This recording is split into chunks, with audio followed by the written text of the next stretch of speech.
Donc bienvenue pour cette soirée. Alors c'est vrai que cette soirée elle vise à vous informer, à échanger sur les questions de santé. Bon, vous êtes alors pour certains d'entre vous des entreprises ou des responsables engagés à nos côtés depuis longtemps sur l'accompagnement des jeunes en recherche d'emploi. La confiance en soi est largement investie, vous le savez, les jeunes nous le renvoient régulièrement. Dans le cadre de vos relations avec vos filleuls, le parrainage, c'est surtout un levier pour travailler son estime de soi. On voit bien qu'au-delà de la situation et du placement en emploi, c'est vraiment là-dessus que le parrainage a une plus-value. Alors, vous avez été nombreux à nous solliciter, les collègues Marie et Céline vous interrogent de temps en temps sur les sujets qui vous intéressent, que vous souhaitez aborder avec nous. Donc effectivement, le thème de la santé est un thème majeur, en tout cas pour lequel vous avez un certain nombre d'attentes. Dans ce que vous nous avez dit, c'est vos inquiétudes. On parle beaucoup de santé des jeunes, notamment depuis la pandémie. Alors des jeunes que vous recrutez ou vous accompagnez, pas seulement vos filleuls, et en quoi la situation de santé de jeunes ou de certains jeunes peuvent impacter leur insertion ou leur maintien dans l'emploi. Alors, effectivement, c'était l'occasion, dans le cadre de cette semaine nationale, de vous proposer ce rendez-vous. Alors, évidemment, on remercie en particulier Éric Legrand, avec qui j'ai eu quelques contacts en amont. Sociologue reconnu, professeur, c'est une blague entre nous. Ouais. Mais quand même, en tout cas, vous avez un certain nombre de travaux peut-être à nous partager, votre vision en tout cas sur ces sujets. Vous êtes professeur à l'École des hautes études en santé publique à Rennes et vous avez tout de suite répondu favorablement à notre invitation. On en est ravis, alors merci à vous. Donc Monsieur Legrand va introduire cette soirée. Alors je remercie également nos partenaires présents, des partenaires avec lesquels on travaille déjà depuis un moment. Marjorie Chanlot, voilà Marjorie, chargée de projet ingénieur au sein de Promotion Santé Bretagne, et Laurent Pomereuil, directeur adjoint de l'association Douarnenez. On s'est salué tout à l'heure aussi. Ils sont mis au fond, mais... et puis ainsi que nos collègues présents ce soir qui sont ou référents santé à la mission locale ou professionnels de santé, et ils se présenteront tout à l'heure sur la seconde partie. Seconde partie de la soirée, donc qui s'organisera plutôt autour de 3 ateliers, mais on vous en parlera tout à l'heure avec bien sûr les thématiques abordées dans chaque atelier. Enfin, je termine pour vous indiquer que nous mettons à votre disposition sur la table au fond, je ne sais pas si vous avez eu le temps de regarder, la synthèse d'une étude qui a été réalisée en Bretagne auprès de plus de 1000 jeunes Bretons accompagnés dans les missions locales de Bretagne. C'est une étude qui a été conduite en lien avec la région Bretagne et l'Observatoire régional de santé. Il s'agit d'une enquête sur les comportements et les perceptions des jeunes relatives à leur santé.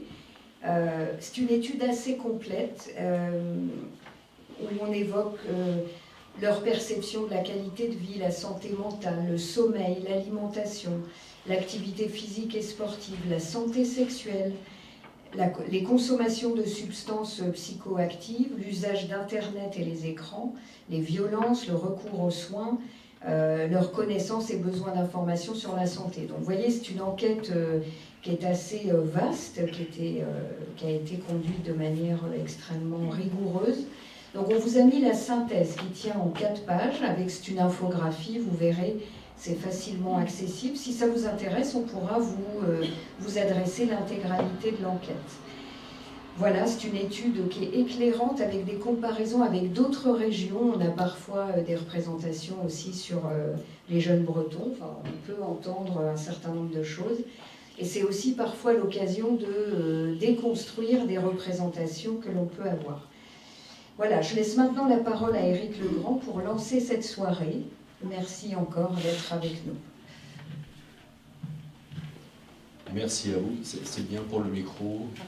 Voilà, non mais je pose la question parce que... Voilà. Alors la différence entre un sociologue reconnu et un sociologue comme moi, c'est le nombre de papiers qu'il y a. Un sociologue n'a qu'une feuille, donc voilà. Merci à la fois pour votre invitation. Et puis j'ai toujours plaisir de venir dans les missions locales. Voilà, j'étais en Nouvelle-Aquitaine l'an passé pour travailler sur les questions d'accompagnement, justement, autour des jeunes. Alors c'est vrai que moi je vais parler effectivement de santé, de promotion de la santé, et avant de revenir aussi un petit peu sur les questions de jeunesse, dont les jeunes de la mission, des missions locales, et peut-être aussi préciser que moi je vais plus m'orienter en fait sur la santé comme une ressource pour l'émancipation individuelle et collective. Je vais prendre beaucoup plus ce chemin-là, qui me permet aussi d'aborder le fait que la santé, c'est pas que le silence des organes, bien sûr, mais c'est aussi un construit par des déterminants, que ce soit notre logement, notre situation sociale, notre question de mobilité, etc.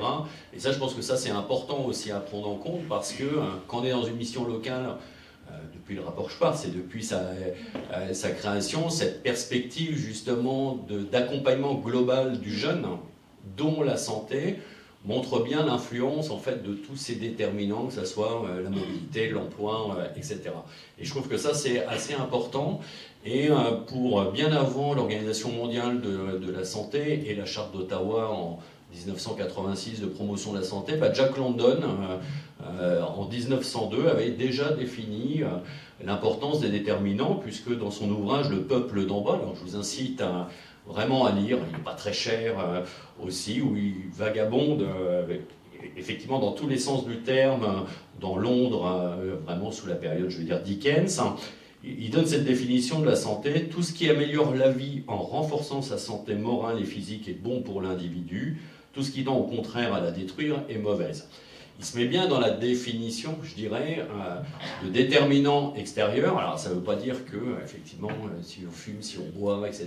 Et là aussi, il y a des déterminants sociaux qui vont jouer aussi, mais que la santé, effectivement, elle est produite en bonne ou mauvaise qualité, je pourrais le dire comme ça, aussi par notre environnement aussi en tant que tel. Donc ça, je pense que ça, c'est vraiment un point important à développer, et parfois, alors je ne sais pas si c'est encore d'actualité, mais notamment dans les jeunes qui sont précarisés, qui viennent à la mission locale, ou qu'on retrouve aussi dans d'autres endroits, ils disent la santé, c'est pas notre priorité. C'est pas notre priorité. Et est-ce qu'ils ont réellement tort? Dans le sens où la priorité, c'est d'avoir un logement, un toit, un emploi, et on sait que c'est ça aussi qui permet d'avoir une bonne santé. Alors, en plus, ils sont jeunes, donc parler de santé, c'est toujours effectivement complexe. Et surtout si on leur dit, si vous fumez, vous allez mourir dans 40 ans. Un jeune, ça n'a pas cette perspective-là. Pas de mourir, c'est pas dans ce sens-là, mais 40 ans, c'est très loin. Donc, c'est vrai que ces déterminants-là, ils sont posés, auxquels je rajouterais quand même sur les questions de santé, et pour tous les jeunes d'ailleurs, pas que les jeunes de mission locale, notre trajectoire de vie. Comment on est inséré dans la société, comment on pose, quels ont été nos rapports avec les médecins, bons ou mauvais, parce que là aussi il y a des questions qui se posent, que ce soit en termes d'accueil, de traumatisme, est-ce qu'on a eu un soutien familial ou pas? Et donc ces éléments-là vont aussi jouer dans la perception, je dirais, de la santé des jeunes, et aussi des jeunes de la mission locale, aussi en tant que tel, qui accueillent aussi un public varié, qui ont aussi des problématiques parfois de santé différentes, qui peuvent être liées aux trajectoires. Alors je peux prendre par exemple des jeunes sous main de justice, qui ont eu aussi un parcours de vie complexe, notamment, donc qui nécessite un accompagnement spécifique. Et évoquer la question de santé n'est pas si évident que ça. Je peux évoquer aussi les jeunes qui sont en situation de handicap, qui vont le dire ou qui ne vont pas le dire aux conseillers. On avait travaillé avec le HESP justement sur les jeunes de mission locale en situation de handicap, avec Elisabeth Moisselin-Delange à l'époque, qui était référente santé à la mission locale. Voilà, dire ou ne pas dire que j'ai un problème, qu'est-ce qui se joue aussi autour de ça, même si, en étant déclaré RQTH, peut-être que je peux avoir de l'argent, il y en a qui refusent, il y en a qui acceptent, mais c'est aussi lié à l'environnement familial, à l'indépendance, et puis aussi à cette volonté de s'insérer dans la société et d'être comme tous les jeunes aussi. Donc il y a des publics très variés, je pourrais dire aussi les mineurs non accompagnés aussi, aussi des spécificités, mais liées à leur trajectoire et aussi à leur statut juridique, ou absence de statut juridique, et ce qui se joue aussi dans les questions de santé pour tous les jeunes, et qui entraîne parfois aussi des rapports complexes avec les professionnels, c'est la question de la stigmatisation. J'ai peur parfois d'aller rencontrer des professionnels de santé, du social aussi d'ailleurs, parce que j'ai peur d'être stigmatisé, d'être jugé. Et ça aussi, ça peut entraîner des retards effectivement dans le soin, s'il y en a besoin, mais on est aussi sur ces logiques-là. Donc c'est question aussi on essentialise, c'est ce qu'on dit, les jeunes avec leurs questions de santé, mais il y a des trajectoires de jeunes qui restent aussi à prendre en compte, et des parcours de vie aussi qui vont entraîner des rapports ou des non-rapports, je dirais aussi, avec les professionnels. Donc les questions de confiance, elles se posent aussi d'une manière très très forte par rapport à ça. Donc voilà, ça c'est vraiment un des questionnements aussi qu'on peut avoir sur quel regard on offre aux jeunes sur leurs questions de santé. Je dis, attention, on est dans la salle, on est tous bienveillants avec les jeunes et les questions de santé, c'est pas forcément dans ce sens-là qu'il faut l'entendre, c'est est-ce qu'on les considère uniquement comme des jeunes à risque, à risque pour leur santé, pour les autres, etc. Ou est-ce qu'au contraire, on considère que la santé, c'est aussi une ressource, ce qui change aussi nos abords dans la manière d'agir auprès d'eux, et dans la confiance qui peut se rétablir vis-à-vis d'eux. Et vous avez aussi soulevé dans votre introduction la question de l'estime de soi. Et l'estime de soi, elle est centrale, je dirais, pour vous, pour moi, pour les jeunes aussi. Et la question de l'estime de soi, alors c'est pas uniquement sociologique ce que je veux dire, elle n'est pas uniquement individuelle, c'est surtout une question de reconnaissance par l'autre et par la société. Donc quand on parle de santé des jeunes, c'est pas mettre la santé à l'écart, c'est comment ça se situe dans la jeunesse et dans quelle perspective de jeunesse aussi elle se pose. Donc l'estime de soi, elle est centrale, on le sait, puisque plus on a une bonne estime de soi, moins on aura de comportements à risque, on essaiera de trouver des solutions à nos problématiques, à nos questionnements. Mais l'estime de soi, c'est avant tout d'avoir un sentiment de sécurité, d'avoir un sentiment d'appartenance à la société, et d'avoir aussi une reconnaissance donnée par l'autre, alors que ce soit par les conseillers, que ce soit par les parrains, que ce soit par l'école, etc., par la famille ou par les pairs aussi en tant que tel. Donc voilà, l'estime de soi, alors je dis ça, vous avez eu l'habile transition vers l'atelier qui traitera de cette question-là, mais la restauration de l'estime de soi, elle est vraiment importante. Elle se construit à l'enfance, mais il faut toujours la réactiver, bien sûr, en tant que telle, mais elle est centrale, mais elle renvoie aussi aux questions de place, donc de reconnaissance sociale qu'on va attribuer à la personne. Est-ce que, je vais le dire comme ça, est-ce que je suis digne de valeur? Est-ce que la société me reconnaît comme digne de valeur?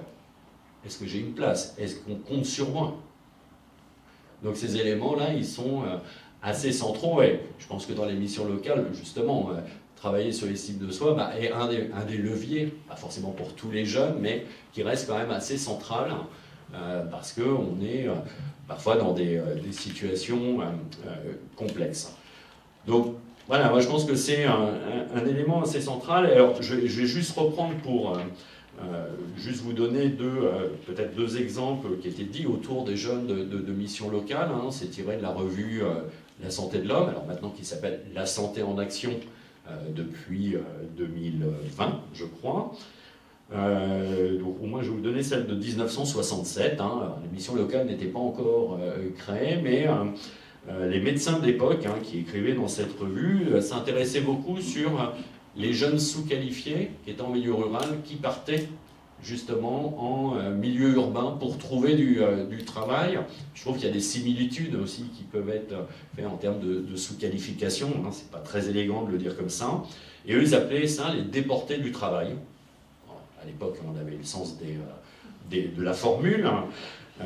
Donc ces migrants devront aborder le difficile passage commun à tous les jeunes travailleurs, avec la sommation des handicaps d'un plus jeune âge, arrêt précoce des études, d'une absence de préparation professionnelle, d'où des difficultés accrues à l'accommodation au travail, d'un budget médiocre du fait de l'âge et d'une moindre qualification et d'un bouleversement profond du mode de vie.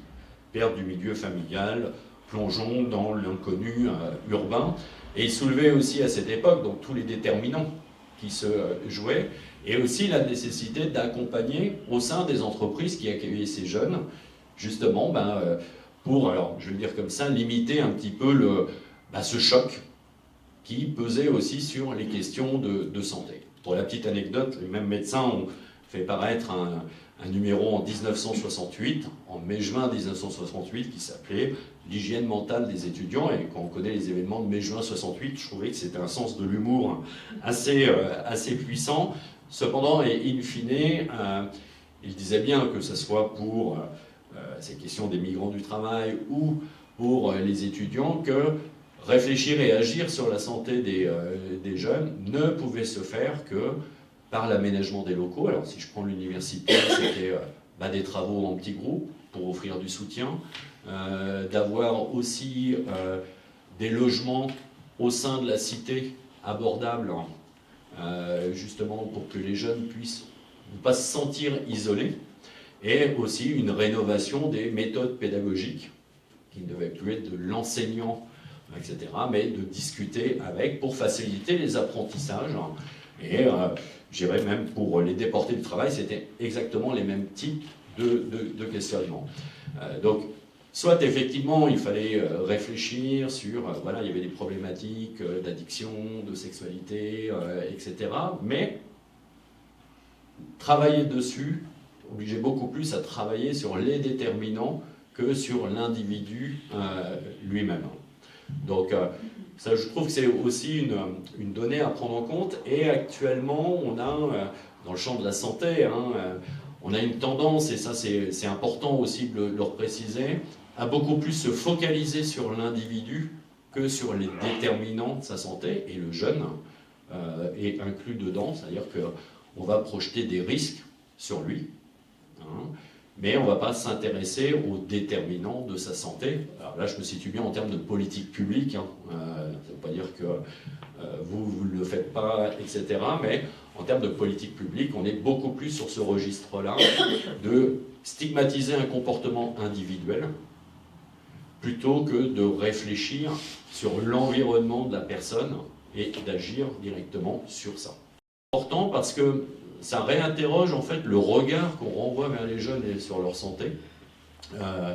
Ou, pour prendre un autre sociologue très reconnu, lui, Patrick Peretti-Vattel, qui travaille à la fois sur les questions de jeunesse, de risque, etc. Lui, ce qu'il évoque très souvent, et c'est, je pense encore aussi d'actualité, c'est qu'il dit on renvoie aux jeunes une sorte de panique morale. Le terme de panique morale est vraiment important. Ça ne veut pas dire qu'il n'y a pas de problématique de santé après. Je veux dire, il n'y a pas de vision angélique non plus à avoir dessus.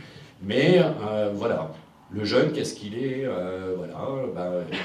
il est toxico, sexuellement débridé. Maintenant, en plus, il est dépressif, donc ça rajoute, je dirais, sur les leviers. Donc, en fait, on renvoie qu'une image négative. Et ça ne le met pas dans une situation, je dirais, de perception, etc. Je ne suis qu'un risque.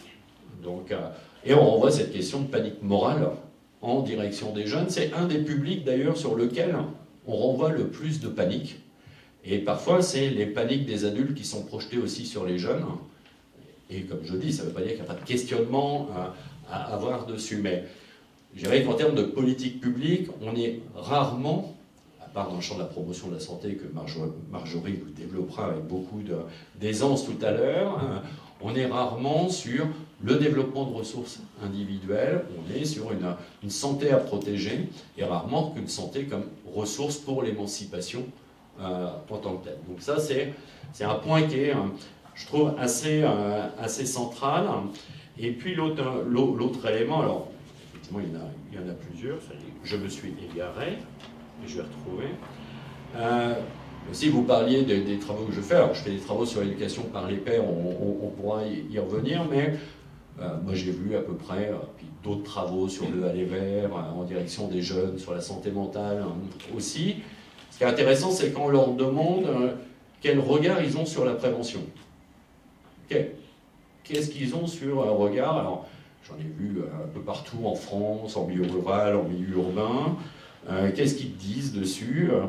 La prévention faite par les adultes est stigmatisante, moralisatrice. Ils ne savent pas parler aux jeunes. Qu'est-ce que les adultes savent des jeunes? Et puis on passe pas tout notre temps à boire, fumer, faire l'amour. C'était pas dit comme ça. Les affiches de prévention sont trop nulles, les documents sont trop remplis ou écrits tout petits. C'est pas adapté. Globalement, quels que soient les endroits, quelles que soient les catégories sociales, aussi, ça c'est important, on retrouve quand même ces éléments-là, alors plus ou moins poussés, etc., donc, qui nous interrogent aussi sur nos modalités de faire et la place qu'on accorde aux jeunes, justement, dans les réflexions sur les questions de santé. Alors, il y a la démarche participative qu'on peut avoir dans toute action, comment s'amener, etc. Mais je vais un petit peu plus loin aussi. Quelle place, et quand on est en promotion de la santé, on parle aussi d'influencer les politiques publiques, et on pourrait parler de démocratie en santé, mais quelle place on leur accorde dans l'élaboration des programmes de santé qui les concernent?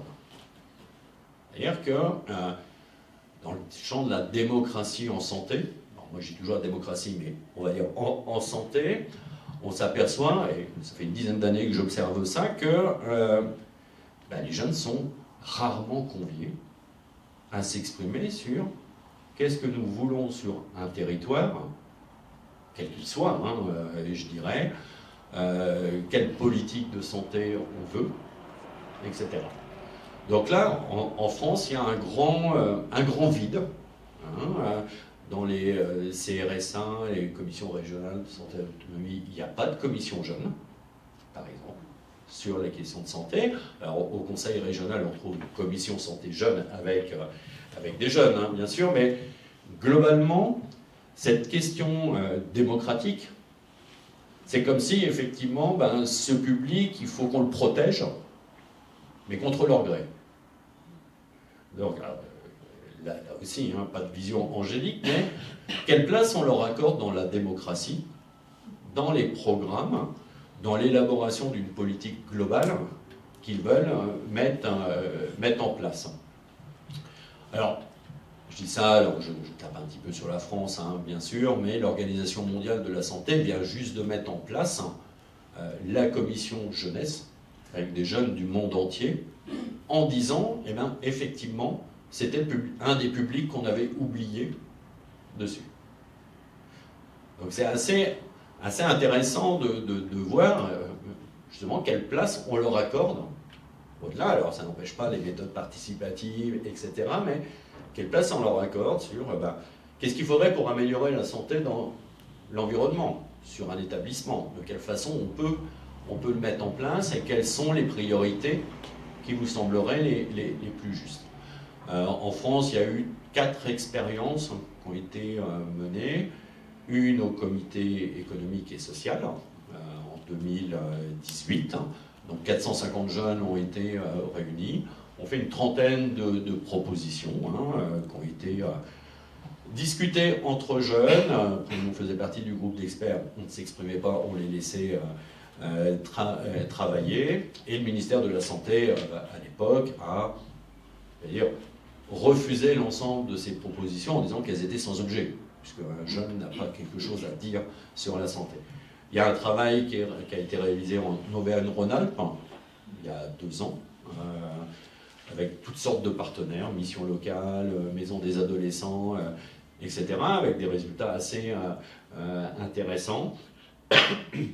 Et puis il y a aussi les mutuelles qui sont en train de réfléchir à cette question-là. Donc voilà, comment ancrer encore plus cette question de la participation, mais à l'élaboration de politiques publiques reste aussi importante. Alors, sur les inégalités sociales, je ne vais pas m'attarder trop dessus, juste dire qu'il y a des inégalités sociales qui existent entre jeunes. Comme disait un sociologue reconnu, Pierre Bourdieu, la jeunesse n'est qu'un mot, MOT, c'est une construction. C'est une construction, mais voilà, il y a des jeunesses, il y a la jeunesse rurale, il y a la jeunesse urbaine. Alors des fois, il y a des ponts qui se font bien évidemment. Il y a des jeunesses qui sont aussi dans les quartiers politiques de la ville. Voilà, il y a une multitude en fait de jeunesse auxquelles moi je vais ajouter aussi la question du genre aussi qui traverse la jeunesse, dont les rapports à la santé, etc., alors, interpellent, questionnent, etc. Et qu'on soit une jeune fille en milieu rural, en milieu urbain, il faut mettre ça aussi dans les questions de trajectoire de vie. On sait qu'une jeune fille en milieu rural va accéder moins aux études supérieures qu'une jeune fille en milieu urbain. Donc il y a des questions de trajectoire qui se font. Et dans une étude auquel on avait participé qui s'appelait Aramis, voilà, qui a été fait avec l'OFDT. Ce qui était assez intéressant, c'est de voir les trajectoires différentes sur les comportements autour des addictions entre les jeunes filles et les garçons. Pour les jeunes filles, c'était assez intéressant en milieu rural de dire voilà, moi si je fréquente les stades de foot, que je consomme de la bière ou que je me mets à fumer, c'est que le garçon me permet d'avoir un moyen de locomotion qu'on m'interdit autrement. C'est-à-dire que la question de l'autonomie reste posée, et je dirais même sur ces questions de mobilité, sur lesquelles vous travaillez aussi beaucoup dans les missions locales, c'est sûr que la mobilité à la fois vers l'emploi quand on est en milieu rural, parfois même en milieu urbain d'ailleurs, mais en milieu rural, mais pour accéder à la santé, reste posée, et au même titre qu'accéder à la prévention reste aussi problématique, parce que faire du aller-vers en milieu rural, c'est intéressant, mais ça demande du temps, ça demande de l'énergie, etc. Donc il y a aussi plus de concentration d'action de prévention en milieu urbain qu'en milieu rural. Et aussi juste sur la question des inégalités sociales de santé, même entre jeunes, vous citiez effectivement l'enquête santé des jeunes de l'ORS Bretagne. On s'aperçoit en regardant les indicateurs que les jeunes de mission locale sont en moins bonne santé que des jeunes insérés. On s'aperçoit que l'état de santé des jeunes en lycée d'enseignement général est meilleur qu'en lycée professionnel. Et ce qui se joue aussi, voilà, c'est ces différences-là. Même si on n'a toujours pas expliqué, on n'arrive toujours pas à expliquer, même si on sait les déterminants, comment ces inégalités se transmettent dans le corps et se transforment dans le corps. Voilà, ça on n'a pas encore trouvé la clé, mais in fine, voilà, selon le territoire où on est, selon l'endroit où on est, et selon la place où on est, parce que si je prends l'exemple des lycées professionnels, ce ne sont pas les jeunes qui sont dedans, ce ne sont pas ceux qui sont le plus valorisés dans le système éducatif, je parle bien dans le système éducatif, et c'est vraiment une intégration aussi d'une forme de stigmate. Alors, quelques enjeux quand même autour des jeunes, même si après je reviendrai quand même sur la question de la santé. Effectivement, vous l'avez soulevé, l'impact du la Covid-19, dont on fête le 5e anniversaire. Voilà, 5 ans, c'est pas l'âge de la maturité, mais quand même, ceci étant, l'impact du Covid-19 a montré effectivement toutes les inégalités qui existaient entre les jeunes. Donc ça, c'est un point assez fort.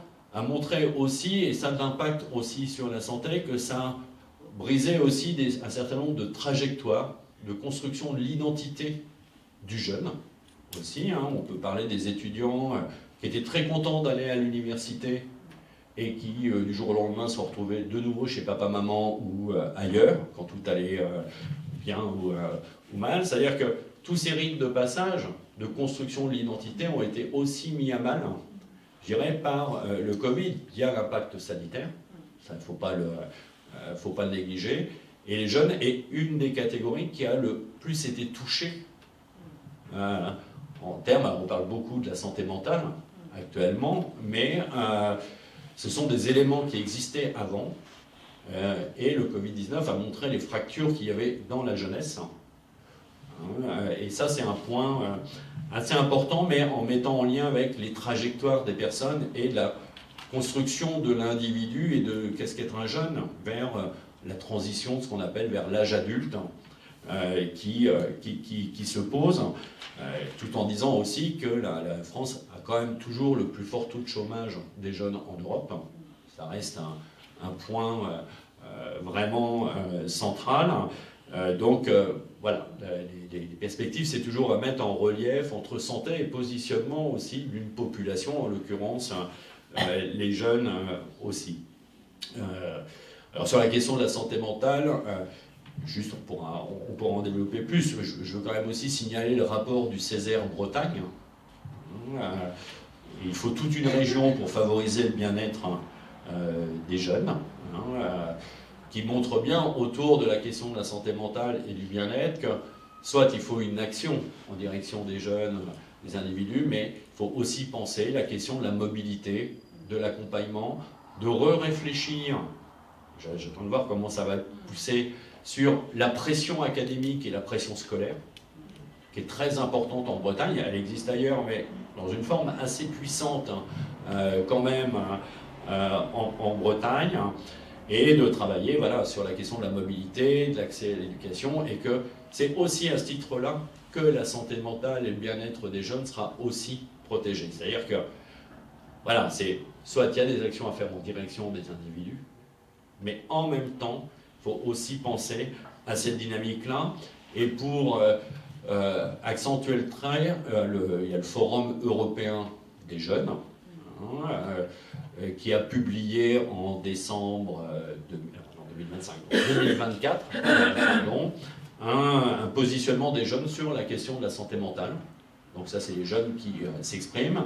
Et ce qui est assez intéressant dans leur démarche, c'est qu'effectivement, ils pointent la nécessité de travailler sur la santé mentale, mais ils impriment bien aussi l'idée, tout comme le rapport du Césaire, qu'il faut travailler sur la mobilité, qu'il faut travailler sur l'accessibilité à l'emploi, il faut travailler sur la pression académique.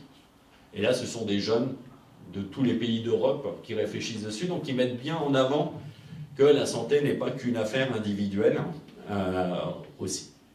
Donc voilà, on a parfois du mal aussi dans les questions de santé, hors promotion de la santé, mais de voir que le jeune peut aussi être une ressource aussi pour la santé. Alors, je vais pas m'attarder aussi sur un certain nombre de choses. On parlait de démocratie, mais il y a quand même aussi, au point de vue des jeunes, et ce, quelles que soient les tranches d'âge, enfin, pas les tranches d'âge, mais voilà, une crise aussi de confiance qui existe vis-à-vis des institutions, mais aussi qui se répercute aussi auprès des professionnels. Est-ce que je peux avoir confiance dans les professionnels, quels qu'ils soient, quel que soit ça? Donc la crise de confiance touche aussi cette dynamique-là. Certains disent, voilà, enfin les médias en général, mais les jeunes votent moins, ils se désengagent du politique. Non, pas du tout. Les jeunes ne se désengagent pas du politique, ils se désengagent de certaines formes du politique, mais on s'aperçoit aussi qu'ils sont très engagés, et ce, quelles que soient les dimensions, sur des pétitions en ligne, sur des manifestations, sur toutes sortes de choses. Donc voilà, à chaque fois on dit, voilà, les jeunes se désengagent d'eux, mais en fait, eux, ils ont déjà trouvé d'autres formes d'engagement ou de représentation aussi. Bon, la construction des trajectoires biographiques reste de plus en plus incertaine. Et ça aussi, ça crée aussi chez les jeunes des tensions qui peuvent aussi avoir des répercussions sur la santé. Traditionnellement, voilà, on dit voilà, 18 ans, alors maintenant il y a des écarts d'âge bien sûr, mais on statuait sur le fait d'être adulte par la décohabitation familiale, par la constitution d'un couple, par l'accessibilité à un emploi, etc. Tous ces seuils-là, alors, non seulement sont décalés, voilà, mais avec une nouvelle aussi perspective, c'est ce qu'on appelle nous des démarches, alors c'est pas très élégant, mais des démarches yo-yo. C'est-à-dire que on peut avoir trouvé un emploi, accéder à un certain nombre de choses, et puis on perd l'emploi, ou on perd la copine, ou le copain, enfin peu importe, on est obligé de retourner chez les parents. Donc on a des démarches maintenant qui sont très incertaines, et ce qui crée aussi, là, effectivement, une forme d'anxiété qui pèse aussi dessus. Peut-être aussi, et je trouve que ça c'est important, et en promotion de la santé, on en parle un petit peu, mais il y a aussi une absence de récit collectif autour de la jeunesse. Quel est le récit collectif qu'on donne à la jeunesse? Et aussi avec ce qu'on appelle aussi des politiques autour des jeunes qui sont parfois antagonistes, parfois pas très valorisantes pour le jeune, entre la politique de l'emploi, qui peut être très dure vis-à-vis du jeune, la politique de l'éducation populaire de jeunesse et sport. Voilà, les jeunesses, le jeune comme émancipation. C'est ce qu'on appelle en sociologie des politiques dures et des politiques douces. Bon, voilà, on fait ce qu'on peut, mais qui là aussi joue, voilà, quand on est un jeune sur un territoire, comment se joue cette question-là? Si je m'adresse à telle politique, comment je vais être reçu? Alors, il ne verbalise pas forcément en termes de politique, mais qu'est-ce qu'on va me mettre en avant? Et avec une question aussi qu'on retrouve beaucoup, et je pense que c'est aussi une question que vous retrouvez en mission locale, ce qu'on appelle un peu une autonomie contrainte. D'ailleurs, venez avec nous, on va vous aider, mais en même temps, vous devez signer un projet pour ça. Et parfois, ça ne peut pas marcher. Parce que les jeunes, soit ils sont trop éloignés de l'emploi, soit ils ont des parcours de vie qui sont, qui ne le permettent pas, et qu'il faut donc travailler sur l'estime de soi ou sur d'autres leviers avant. Et effectivement, on est beaucoup dans une société d'autonomie sous contrainte. D'ailleurs, je te donne ça, mais pour que je te le donne, tu signes. Et parfois, c'est pas adapté non plus par rapport à ça. Donc, je dirais, voilà, ces ensembles d'éléments sont importants. Et juste, je reviens très rapidement sur cette idée de panique morale qu'on renvoie en direction des jeunes. On sait qu'il y a deux effets, ce qu'on appelle les effets qui se coulent, qui se jouent autour de cette panique morale. C'est d'une part l'intégration d'un sentiment de stigmatisation des jeunes. Je suis très pris.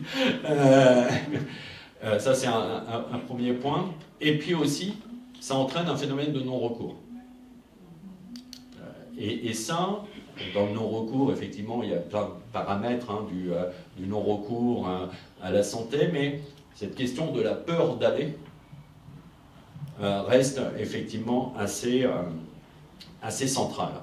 Donc, voilà, on est vraiment sur des registres où la santé du jeune doit être prise aussi dans sa trajectoire, dans son rapport aux institutions, et qui nécessite d'adapter des stratégies aussi directement dedans. Alors, que ce soit en termes d'alliance entre partenaires, et je ne suis pas toujours fan du terme co-construction, mais le terme d'alliance me plaît beaucoup plus. Alors, comment on travaille sur un territoire, que ce soit entre les entreprises, que ce soit voilà, l'échelle d'un territoire, comment on travaille cette question-là, comment on parle de santé aux jeunes, quelle place on leur fait dessus. Un des éléments aussi, alors même s'il est devenu un peu, ce qu'on appelle nous un peu mainstream, le aller vers, qui peut prendre des formes complètement différentes. Et j'aime bien parler de ça parce que le aller vers, c'est pas obligatoirement du ramener vers. Et parfois il y a des petites contradictions dessus, mais que cette question du aller vers, d'aller là où sont les jeunes, et sans forcément leur demander des comptes, voilà, et aussi, je dirais, essentiel. Pour prendre l'étude qu'on a faite sur, c'était un bus mobile en pleine montagne, en direction des jeunes, sur les questions de santé mentale, avec une psychologue et une travailleuse sociale dans un minibus. Ils avaient le droit à 6 séances gratuites, voilà, de consultation s'ils avaient besoin en individuel. Le bus se déplaçait là où les jeunes voulaient aller. Ce qui était intéressant, au-delà de l'utilité du bus, c'est d'une part, ça augmentait la question de la reconnaissance de la place d'un jeune dans des territoires très ruraux, parce que parfois dans des hameaux il y a 4 jeunes, quand tout va bien des fois il y en a même un, mais ça c'est important, et ça a aussi permis, ça c'était un autre effet qu'on a observé, de retravailler la question des politiques de jeunesse, c'est-à-dire parce que parfois dans les politiques de jeunesse, la santé est toujours un petit peu à part, mais de l'intégrer dans une dynamique beaucoup plus large. Donc cette question de aller vers reste intéressante, et aussi du aller vers numérique. Pas oublier cette question-là. Là, on est en train de travailler avec la Fédération Addiction sur les stratégies d'intervention en ligne sur les jeux d'argent et de hasard en ligne. Où là, on a fait le choix de travailler avec des jeunes comme co-auteurs de la recherche et de l'intervention. Et on apprend beaucoup de choses. Donc c'est assez intéressant à partir du moment où ils sont associés à la construction même de l'intervention. Ça change le fait que de leur dire, bon, je caricature, on ne l'aura pas dit comme ça, voilà, jouer en ligne peut être nocif, non. Voilà, travaillant avec leur pratique, travaillant avec leur savoir d'expérience, ils en ont, et je trouve que ça c'est un levier assez intéressant. Alors, qu'est-ce qui marche pour la santé des jeunes? Qu'est-ce qui peut marcher, je dirais un emploi, un toit, de la nourriture, c'est la base. Je rajouterais quand même la question du soutien social, parce que beaucoup de... il y a beaucoup de jeunes aussi qui n'ont plus de soutien social de leur famille, et ce qui pose énormément de questions, parce qu'en France, on a une politique, ce qu'on appelle familialiste, c'est-à-dire que tout passe par la famille pour toucher le jeune, contrairement à d'autres pays européens où on va donner de l'argent directement aux jeunes. En France, le choix a été fait de donner à la famille, et quand vous êtes fâché avec votre famille, ça pose un certain nombre de questions. Il n'y a plus de soutien familial, la question se pose même au point de vue étudiant. Donc il y a cette question du soutien social, que ce soit avec d'autres jeunes, avec la famille, etc., est très structurante aussi dans les rapports à la santé. Et quand on parle, là on est dans l'année de la santé mentale, cette question du soutien social est vraiment posée en même temps. Et puis une place dans la société et une reconnaissance de leurs valeurs, ça c'est important. Et puis sur le plan de la prévention et de la promotion de la santé, qu'est-ce que on observe? Alors, la revue Santé publique et des rapports de l'INSERM ont mis en avant toutes les stratégies qui ont été validées scientifiquement et qui ont été aussi remises à l'épreuve du terrain. Alors je vais en citer quelques-unes. Ce qui marche, c'est avant tout d'avoir des stratégies qui sont multiniveaux. Alors on peut agir sur l'individu, mais il faut aussi agir sur le bâti, l'environnement, donc d'avoir des stratégies qui se complètent. Ça c'est important, d'avoir une approche positive de la santé. Donc ça c'est un point qui est vraiment important, de dépasser aussi une approche qui est uniquement sur l'individu. Sur des changements de comportement individuel, c'est sur des changements de comportement individuel, je dirais, on peut dire à quelqu'un, tu peux arrêter de fumer, mais s'il n'a pas accès au patch, au professionnel pour l'accompagner, des fois ça peut être complexe, je prends cet exemple-là. Sur des messages qui ne sont pas fondés sur la peur, ça c'est un point aussi assez central. Alors ça existe encore, ça a évolué, mais il y a encore quelques dérapages fondés sur la peur. Ce qui marche aussi, hein, on l'a vu, c'est que les jeunes détestent être manipulés. Donc si on travaille avec eux sur l'industrie du tabac qui manipule, l'industrie de l'alcool qui manipule, hein, ou même, comme j'ai vu avec les jeunes là, sur les jeux de hasard en ligne, comment les sites de paris en ligne manipulent aussi un certain nombre de choses. Là, voilà, ça c'est des choses qui fonctionnent. Le développement des compétences psychosociales, ça c'est un point assez central.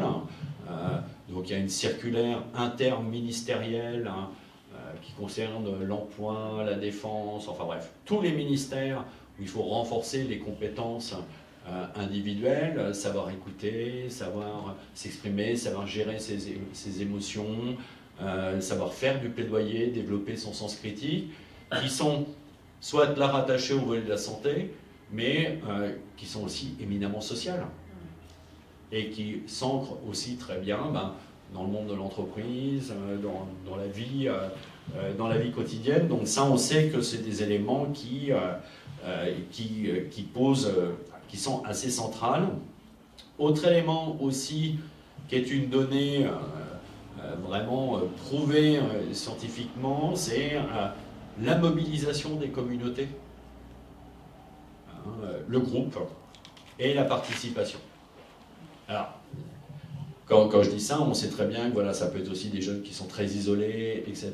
Mais de travailler sur cette mobilisation, de travailler sur des espaces collectifs, est vraiment aussi très central, et de pouvoir après, éventuellement, travailler sur des démarches en santé qu'on construit avec les personnes, permet de développer l'empowerment individuel, donc travaille sur l'estime de soi, mais permet aussi de travailler sur d'autres aptitudes et parfois aussi de pouvoir changer les choses dans son environnement aussi.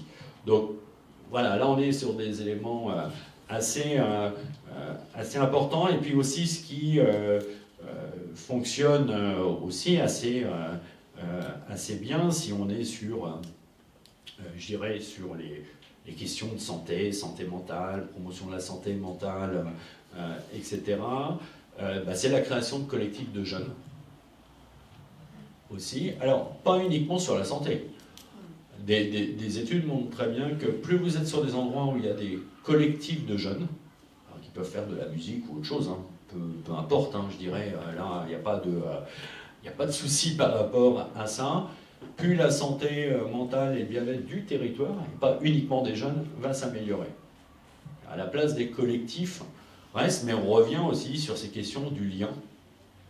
On peut le trouver aussi sur d'autres types de publics, hein, c'est pas de choses. Et puis ce qui fonctionne, alors ce qui est balbutiant, je dirais, en France, même si ça s'améliore depuis une dizaine d'années, c'est de favoriser l'engagement des jeunes sur les questions de santé. Alors vous allez me dire, il y a du cap à passer, hein, mais ça rejoint un peu les dynamiques d'éducation par les pairs, notamment.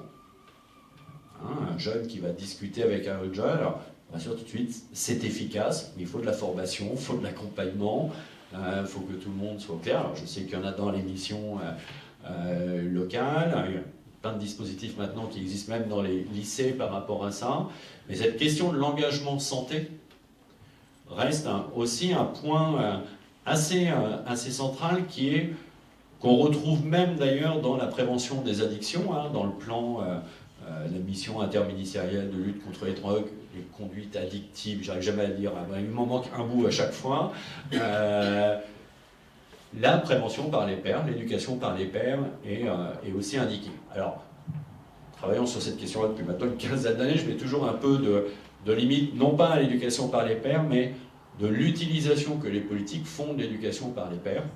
Ce qui n'est pas tout à fait la même chose, c'est que d'un côté, on peut avoir une politique incitative à l'éducation par les pairs, on va considérer le jeune comme une ressource, et puis d'autres, on va le considérer comme un moyen pour atteindre des fins de santé, ce qui n'est pas tout à fait la même chose.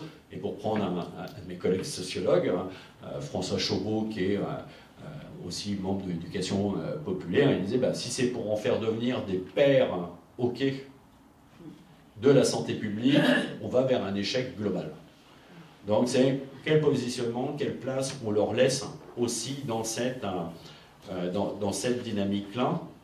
Alors le service civique, quand on regarde les missions de service civique, alors faut mettre ça en parallèle, quand on regarde dans le baromètre de l'INGEP, Jeunesse Éducation Populaire, qui interroge tous les ans les jeunes sur leur motivation à l'engagement, etc. La santé apparaît toujours en 2e ou 3e.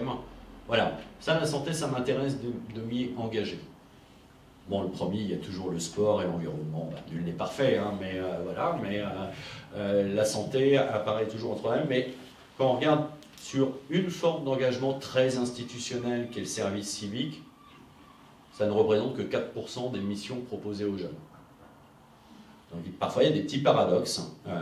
Alors voilà, peut-être qu'il y a aussi des craintes parfois des professionnels. Est-ce qu'on peut faire confiance à un jeune pour parler de santé? Il y a aussi ces questions-là qui se posent, mais à un moment où on travaille sur de la formation, de l'accompagnement, il y a des choses aussi qui peuvent nous apprendre. Et puis, voilà, pour conclure, je suis dans les tons, je ne sais plus. Bref, faut me couper. Hein, combien? Ah mince, j'arrivais à la fin. Faut que je brode alors.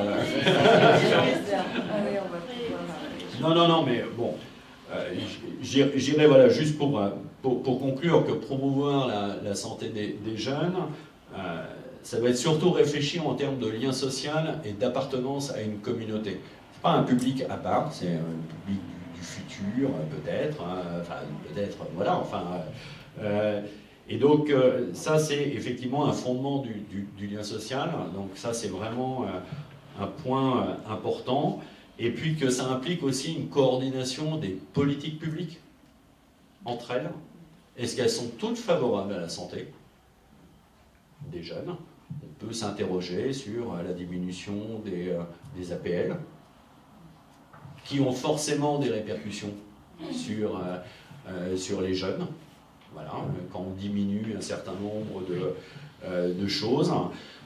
Donc voilà, quelle action entre les politiques publiques, alors que ce soit territoriale, régionale, nationale, et puis sur la reconnaissance effectivement de leur place en tant que citoyen à la société, et pas être uniquement un objet de santé publique, mais bien une place à part en termes d'émancipation.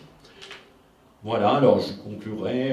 Jonathan Mann écrivait ces quelques mots dans un célèbre article qui s'appelait Santé publique, éthique et droits de la personne en 1998. Donc Jonathan Mann est un grand chercheur, travaillait beaucoup sur la question du sida, qui était très connu dans ces années-là.